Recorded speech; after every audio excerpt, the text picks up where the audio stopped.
हरे कृष्ण। गुरुवे गौरचंद्राय राधिकाय तदालये कृष्णाय कृष्ण भक्ताय तद्भक्ताय नमो नमः। सर्वप्रथम मैं मेरे शिक्षा गुरु श्रीमान श्यामादास प्रभु जी एवं निताई सेविनी माता जी के चरण कमलों में दंडवत प्रणाम करते हुए नतमस्तक होते हुए उनसे कृपा और आशीर्वाद की याचना करता हूँ। तत्पश्चात मेरे समक्ष उपस्थित मेरे पिता समान रेमुना बिहारी प्रभु, जितने भी भक्त हैं उपस्थित, उन सबके चरणों में कोटि कोटि दंडवत प्रणाम। जब मैं आप सब भक्तों के साथ जब करने बैठता हूं तो मुझे अपनी दयनीय स्थिति और साथ साथ आप सब हैं मेरे साथ, यही भरोसा रहता है। और भरोसा यह है कि इन भक्तों के साथ मैं भगवान का नाम अच्छी तरह ले पाऊंगा। ये सब भक्त मेरा ख्याल रखेंगे, मेरे लिए भगवान के लिए प्रार्थना करेंगे। इनके अलावा मुझे और कोई संग की आवश्यकता नहीं है। जहां भक्त हैं वही वृंदावन है, वही मायापुर है और वही वैकुंठ है। क्योंकि यही भक्ति करके हम भगवान को पाएंगे, भक्ति करके हम भक्तों के संग में रहेंगे। निष्कर्ष यही है। श्रील प्रभुपाद जब अपने किसी शिष्य के साथ वार्तालाप करते थे, पत्र लिखा करते थे, तो हमेशा सबसे नीचे, पत्र के नीचे वो लिखते थे, आपका सच्चा शुभ चिंतक करके वो संबोधित किया करते थे। भगवान को जो सच्चा भक्त है उसे सबका शुभ चिंतक माना जाता है, जैसे आप सब एक दूसरे के शुभ चिंतक हैं। इसीलिए श्रील प्रभुपाद कहा करते हैं, मैंने बहुत मेहनत करके इस कृष्ण भावनामृत संघ को स्थापना करी है, आप इसे व्यर्थ में जाने मत देना। मैंने भगवत गीता और अन्य जो ग्रंथ हैं लिखने के लिए कई रातों का नींद खोई है। मैं सोया नहीं। इसलिए नहीं सोए हुए, वो बोलते हैं, ये जो त्याग है मैंने सिर्फ आपके लिए करी है, जन सामान्य के लिए, ताकि वे इन ग्रंथों को पढ़ सकें और कृष्ण की वाणी को गंभीरता से अपने जीवन में उतार सकें और अपने जीवन को सार्थक बना सकें। यही एक उद्देश्य है मेरा, समय देना। और ये जो समय मैं कृष्ण भक्ति के लिए दे रहा हूं, जो मैं ग्रंथों के लिए दे रहा हूं, ये मुझे भली भांति मालूम है, यही ग्रंथ जो है आने वाले समय में हर एक भक्त के जीवन में योगदान देगा और उनके जीवन को परिवर्तन करेगा। यदि हम भगवत गीता को दृष्टि पे लें तो भगवत गीता शुरू होती है धृतराष्ट्र की वाणी से, धृतराष्ट्र की वाणी से प्रारंभ होता है। वही भगवत गीता जिसे हम अभी ये पूरे हमारे दिसंबर महीने में हम वितरण करने वाले हैं। भगवत गीता का पहला श्लोक वो एक ही श्लोक है जो धृतराष्ट्र बोलते हैं। वैसे देखा जाए तो भगवत गीता अर्जुन से प्रारंभ होना चाहिए, या कृष्ण के द्वारा, या संजय के द्वारा, पर धृतराष्ट्र ही क्यों? कृष्ण दिखा रहे हैं ये धृतराष्ट्र वो व्यक्ति है जिसके ऊपर मुझे भगवत गीता बोलनी है। कलयुग में सबके सब धृतराष्ट्र के माइंडसेट, धृतराष्ट्र के मेंटालिटी वाले होंगे, और मुझे इन मेंटालिटी जैसे लोगों के साथ डील करना होगा। तो भागवतम में वर्णन आता है, स्वपुत्र समानुव्रतेना, वो व्यक्ति जो हमेशा मैं और मेरा, मेरा घर, मेरे पुत्र, मेरी पत्नी, मेरा प्रतिष्ठा, मेरी स्वेच्छा, मेरी स्वतंत्रता में लगा हुआ रहेगा। और वो इंकित भी करते हैं, धृतराष्ट्र अर्जुन भी धृतराष्ट्र के जैसे मेंटालिटी जैसा व्यवहार कर रहे थे, परंतु कृष्ण ने अर्जुन को उन्नत महाजन के पद चिन्हों पर चलना सिखाया। कृष्ण ने अर्जुन को उपदेश दिया और अर्जुन सहमत हुए और श्री कृष्ण के बताए हुए मार्ग को चुना। इसीलिए श्रील प्रभुपाद कहते हैं कि हमेशा अपनी मत को सही मानते हो। वो बोलते हैं अपने मत को हमेशा सही मत मानो। शरणागत होना है तो गुरु और आचार्य जो बोलते हैं उसे निभाओ, उसी से तुम्हारा भला होगा और संस्था का नाम रहेगा। श्रील प्रभुपाद आए हैं हमारे इस मेंटालिटी को बदलने के लिए।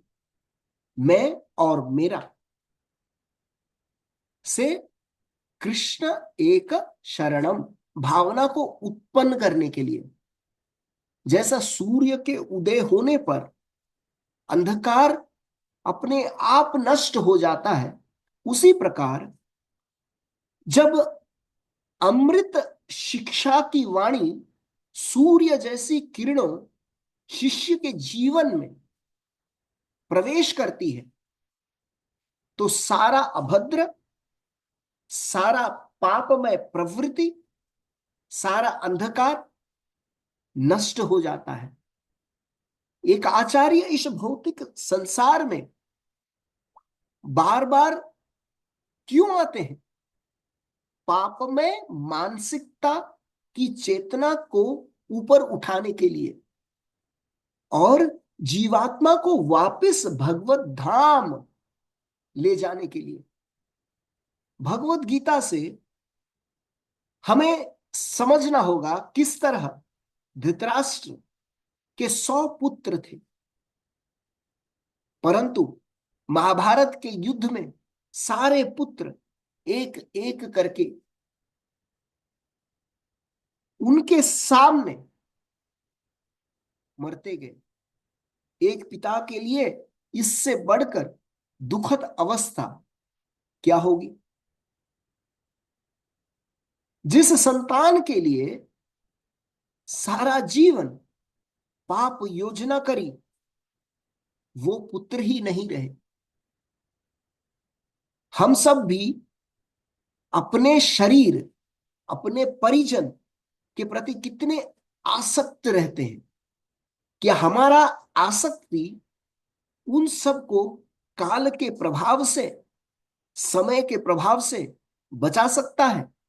यह सोचने वाली विषय है। तो प्रभुपाद आगे बोलते हैं, यदि समय के प्रभाव से, काल के प्रभाव से आप किसी को बचा नहीं सकते, खुद को बचा नहीं सकते हो, तो क्यों व्यर्थ परिश्रम कर रहे हैं? प्रभुपाद कहते हैं, मैं कार्य करने के लिए मना नहीं करता, मगर व्यर्थ जो परिश्रम है वो करने के लिए मना कर रहा हूं।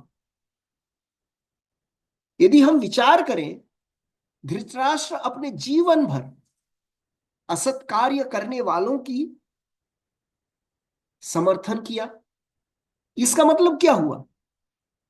वो असत कार्य किए, समर्थन करना मतलब असत कार्य करना। फिर भी जब भगवत गीता का बोध अर्जुन को हो रहा था, तो वे प्रत्यक्ष रूप से भगवत गीता सुन पा रहे थे, देख पा रहे थे किसके माध्यम से? संजय के माध्यम से। इससे एक बात सिद्ध होता है, हम चाहे अच्छे हैं या बुरे हैं, भगवत गीता का पठन करने, श्रवण करने के योग्य पात्र हम हैं।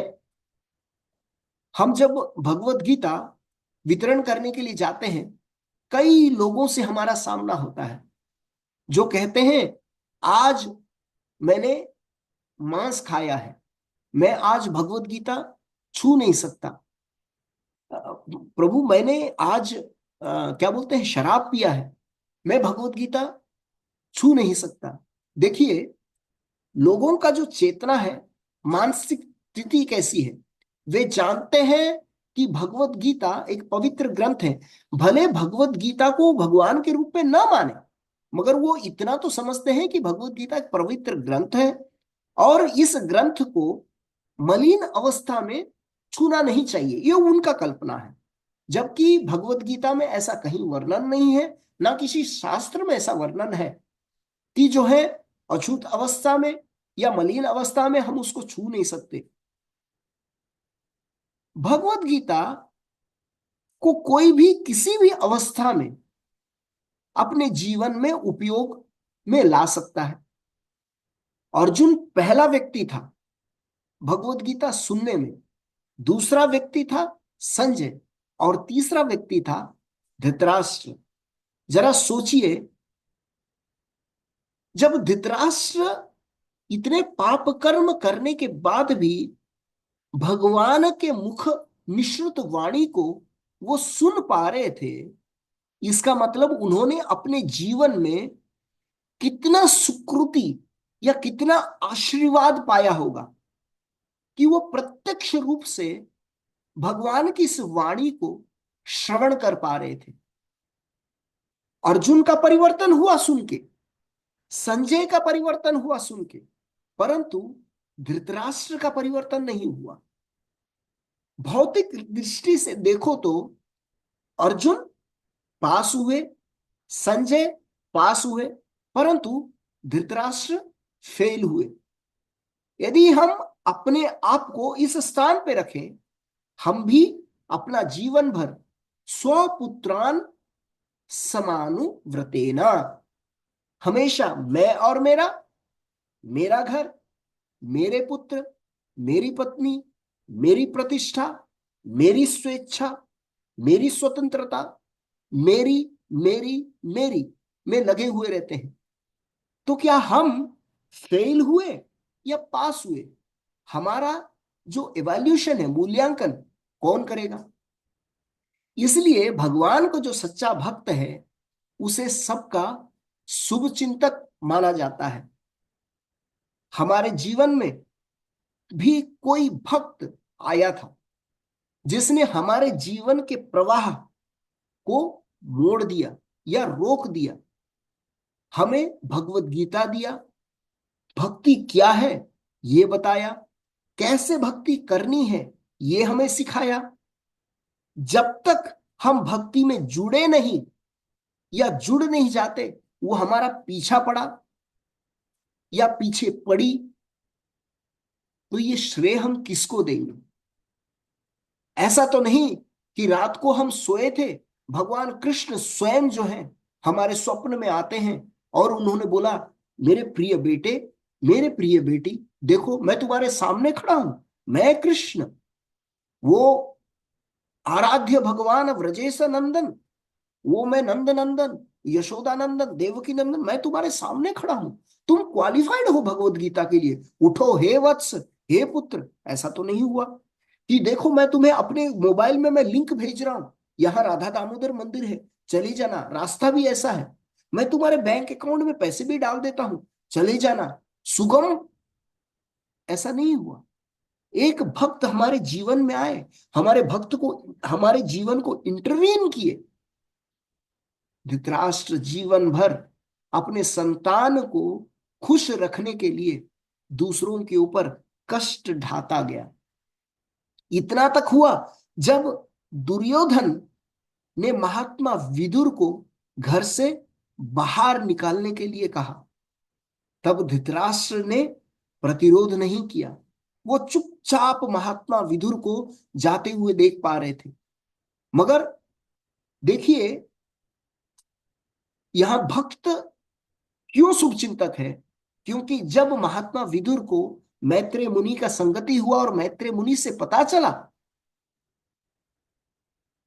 कि कुरुवंश का नाश हो चुका है, ऐसा महाभारत युद्ध हुआ है जिसकी वजह से कुरु के सब जो हैं मर चुके हैं, सिर्फ एक अवशेष धृतराष्ट्र और गांधारी बचे हुए हैं, धर्मराज युधिष्ठिर जो हैं राजा बन चुके हैं, पर गद्दी का आसक्त ये जो धृतराष्ट्र है अभी भी रोज श्रृंगार करके राजभेष बन के जाके अंधा धृतराष्ट्र जो है राज सिंहासन के ऊपर बैठ जाता है।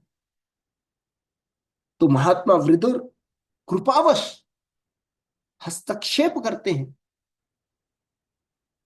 वापिस आते हैं हस्तिनापुर, जिस हस्तिनापुर से उनको निकाला गया था वो वापिस आते हैं और ऐसी कटु वचन धृतराष्ट्र को कहते हैं और उनको फोर्स करते हैं कि तुरंत तुम घर छोड़ो।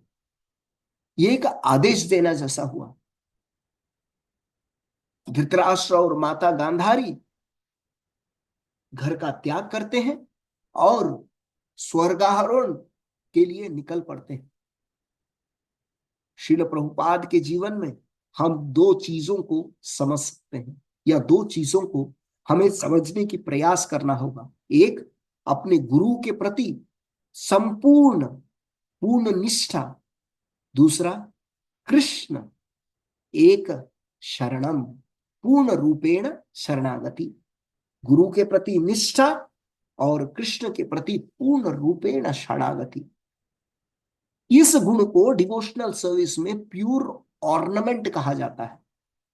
कृष्ण एक शरणम एक प्योर ऑर्नामेंट है भक्त का, कोई मिलावट नहीं, कोई रुकावट नहीं।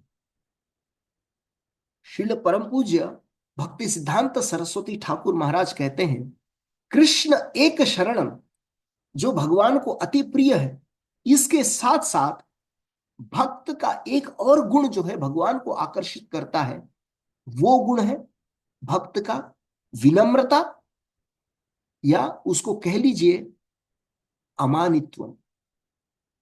जब हम भगवत गीता के बारे में लोगों को बताते हैं तो वे महाभारत का वर्णन करते हैं, किस तरह पांडवों को कष्ट हुआ, किस तरह दुर्योधन के जीवन भर अच्छा मिला, किस तरह द्रौपदी का क्या बोलते हैं उसको निवस्त्र करने की कोशिश की गई। लोग बोलते हैं भगवान चाहते तो बचा सकते थे, मगर यहां पे भगवान के मन से हमें सोचना पड़ेगा भगवान क्या चाहते हैं। भगवान चाहते हैं कि उनका भक्त किसी ऐसे प्रसंग का हीरो बने जिसे भगवान पहले से रच चुके हैं। वह अपने भक्त को हीरो के रूप में, नायक के रूप में देखना चाहते हैं, जैसा उन्होंने अर्जुन के लिए किया। हे सव्यसाची, तुम जिनको मारने के लिए कतरा रहे हो, मैं इन सबको मार चुका हूं, सिर्फ तुम्हें साधन बनना है और कीर्ति हासिल करनी है। प्रभुपाद को भी, मैं आपके लिए सब कुछ ऑर्केस्ट्रेट कर चुका हूं, आप जाइए भक्ति वेदांत स्वामी, आपके लिए सब कुछ जो है। तो आप देखेंगे हम पांडवों के जीवन से समझ सकते हैं कि उन्होंने बहुत कष्ट झेले थे और ऐसे लग रहा था कि भगवान पांडवों की रक्षा के लिए कुछ भी नहीं कर रहे, परंतु रक्षा के बजाय वो चुपचाप बैठे हुए हैं। श्रील प्रभुपाद बताते हैं कि भगवान के चुप रहने का क्या कारण हो सकता है। प्रभुपाद दो कारण बताते हैं।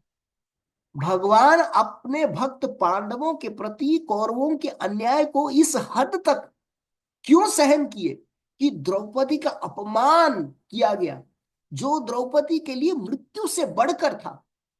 हालांकि कृष्ण ने उसे बहुत सारे वस्त्र देकर बचाया, लेकिन उन्होंने बदमाशों को तुरंत दंडित नहीं किया। भगवान की क्षमता पर कोई संदेह नहीं है। दुनिया में कहीं भी, किसी भी अवस्था में कोई भी हो, भगवान द्वारा संरक्षित किया जाएगा, सुरक्षित किया जाएगा, पोषित किया जाएगा। प्रभुपाद लिखते हैं, हम समझ नहीं पाते कि भगवान क्या करते हैं, क्यों करते हैं, कैसे करते हैं। यह तुरंत हो सकता है या इस कार्य को भगवान समय लेंगे करने के लिए। ये भक्त और भगवान के बीच में प्रतीक्षा और परीक्षा है कि भक्त जो है भगवान की कितनी देर प्रतीक्षा करेगा और भगवान किस तरह भक्त का परीक्षा लेंगे। श्रील प्रभुपाद को उन्होंने 12 वर्षों में सफलता दिलाई, और किसी भक्त को शायद हो सकता है 12 जीवन काल सफल होने के लिए। इसलिए भगवान की योजना को अचिंत्य कहा गया है। वो भ्रमित करने वाला हो सकता है। यदि हम सोचें कि ये क्यों ऐसा घटित हो रहा है, मेरे जीवन में क्यों ऐसा घटित हो रहा है, दूसरों के जीवन में ऐसा क्यों घटित हो रहा है, भक्तों के जीवन में ऐसा क्यों घटित हो रहा है। लेकिन अगर भक्त शास्त्रों और साधुओं के कथन पर विश्वास रखे तो स्पष्ट हो जाएगा, मगर हमें समय लगेगा। एक हमारे इस्कॉन के भक्त थे, उनका पुत्र जो है एक्सीडेंट में मारा गया, तो उनका जो है भगवान कृष्ण के प्रति जो विश्वास था डगमगाया, मगर भक्ति के पथ से वो हिले नहीं। वो रोते रहे, बिलखते रहे। उनको ये समझ में नहीं आया उनके साथ ऐसा क्यों हुआ। पुनः जो है दृढ़ता पूर्वक, तो दृढ़ता मैं यूज नहीं करूंगा, मगर पुनः संयम के साथ उनको 12 साल लगे भक्ति में बढ़ने के लिए। रुकावटें आई मगर वो हटे नहीं, उन्होंने भक्ति पथ को पकड़े रखा, भक्ति करते रहे। 12 साल के बाद वो एक दिन बता पाए मेरे साथ ऐसा घटना क्यों हुआ, और भगवान ने जो किया वो सही किया, और विश्वास के साथ बोल पाए कि भगवान रक्षा करते हैं, सबकी सुरक्षा प्रदान करते हैं। लोग जब कर रहे हैं, हमें ऐसा लगता होगा कि ये जो भगवान का नाम हम ले रहे हैं, हम अपने बलबूते पे ले रहे हैं। हाँ, सत्य है, हम जपा कर रहे हैं, परंतु इसके पीछे कोई ड्राइविंग फोर्स है। वो फोर्स क्या है? भगवान का है। हम सब निमित्त मात्र हैं। कृष्ण को प्रसन्न करने की जो भी हम चेष्टा करते हैं, भले आप सोचेंगे कि रात को प्रसाद लेते वक्त आप सोच सकते हैं कि मैं प्रसाद नहीं लूंगा क्योंकि सुबह मुझे जपा करना है, जपा में मुझे नींद आएगी तो मैं प्रसाद नहीं लूंगा। तो आपका मीटर सुकृति का वहीं शुरू हो गया। एक भक्त भगवान के लिए कल जपा करेगा, मगर आज जो है उसने प्रसाद छोड़ दिया, तो भगवान मीटर को वहां से शुरू करते हैं कि उसकी सुकृति वहां से शुरू हो गई। हम सब गृहस्थ हैं। ये हार्दिक प्रभु और हमारे आनंद जो है, एकलव्य आनंद, ये बैचलर है, और एक, तो मान लीजिए गृहस्थ हैं, आपको आसक्ति हुआ और आप मिलने गए, मगर आपने तुरंत सोचा नहीं मेरे पास उस समय नहीं है स्व शरीर के सुख के लिए, कल मुझे भगवान के लिए समय देना है, मुझे सुबह उठना है नाम जप के लिए। तो प्रभुपाद यहां पे करते हैं, each and every Endeavour what a devotee does, Krishna receives it and Krishna rectify the mentality of that individual. और प्रभुपाद लिखते हैं, success of the devotee is guaranteed. भगवान की गतिविधियां, भगवान का जो कल्पना अकल्पनीय है, सोच नहीं सकते। भक्त्या माम अभिजानाति यावन यश्चास्मि तत्वतः ततो माम तत्ववतो ज्ञात्वा विसते तद अनंतरम। मुझे केवल भक्ति युक्त सेवा के द्वारा समझा जा सकता है, और जब कोई ऐसी भक्ति द्वारा मेरी पूर्ण चेतना में आ जाता है तो वह मुझे भगवान के राज्य में प्रवेश करने योग्य है। बाइबल में एक सुंदर सा एक एक सेंटेंस है। क्या कहते हैं, बाइबल क्या कहता है? बहुत सारे बुलाए जाते हैं, मेनी और कॉल्ड, परंतु कुछ ही चुने जाते हैं। But few are chosen. Many are called but few are chosen. बहुत सारे बुलाए जाते हैं परंतु कुछ ही चुने जाते हैं। कहाँ चुने जाते हैं? भगवत धाम जाने के लिए। तो प्रभुपाद कहते हैं, क्या भगवत धाम जाने वाला व्यक्ति आप हैं? भगवान हमेशा अपने भक्त को श्रेय देना चाहते हैं। जब आप करो, और भगवान का नाम लेके जब आप करो, उद्धार किसका हो रहा है? आपका हो रहा है। भगवान अचिंत्य है, उनकी शक्ति अचिंत्य है, उनका पवित्र नाम अचिंत्य है। कृष्ण को प्राप्त करना आसान है, परंतु कृष्ण को समझना, प्रभुपाद लिखते हैं, कठिन है। परंतु कृष्ण को कैसे समझ सकते हैं? नाम उच्चारण के द्वारा। जब हम राधा रानी के मूड से, भाव से, कृष्ण एक शरणम, ये राधा रानी का मूड था। तो उस मूड से जब हम भक्ति करेंगे, भक्ति का कोई भी विधि का आचरण करेंगे, तो कृष्ण के शरणागति होंगे, और कृष्ण के भक्तों का शरणागत होंगे, प्रभुपाद के शरणागत होंगे इन रिटर्न। ये सब कनेक्टेड कनेक्टेड है, एक दूसरे से कनेक्टेड है। तब जो है भक्ति के इस मार्ग में हम सुगम रास्ता आसानी से जा सकते हैं, हमारे लिए कोई रुकावट नहीं होगी। बहुत बहुत धन्यवाद। हरे कृष्णा। शिल प्रभुपाद की जय। वाञ्छाकल्पतरुभ्यश्च कृपा सिन्धुभ्येव च पतितानां पावनेभ्यो वैष्णवेभ्यो नमो नमः।